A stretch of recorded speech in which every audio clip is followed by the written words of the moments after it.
Kita ke informasi lainnya, Saudara. Menko Polhukam Mahfud MD menanggapi terkait kelompok kriminal bersenjata atau KKB atas informasi adanya permintaan uang tebusan hingga 5 miliar rupiah untuk pilot Susi Air, Philip Mark Mertens. Namun Mahfud menegaskan pilot tersebut harus diselamatkan dan meminta TNI dan Polri harus bertindak profesional. Mahfud menyebut pemerintah berkomitmen menyelamatkan pilot Susi Air yang disandra oleh KKB. Tidak hanya itu, Mahfud juga memperingatkan agar tidak ada campur tangan negara asing atau negara lain.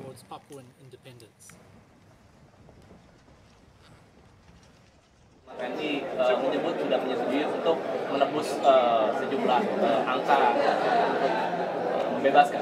Ya, itu semua masih dalam proses. Yang penting, satu, pilot itu harus selamat.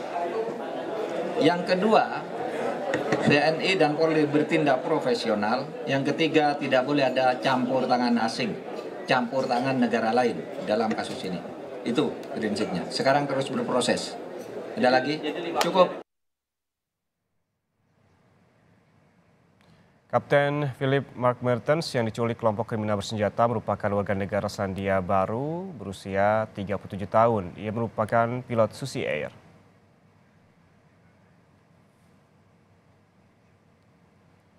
Philip diculik kelompok kriminal bersenjata di Papua sejak 7 Februari lalu dan hingga kemarin ia sudah berada di tangan KKB selama 148 hari.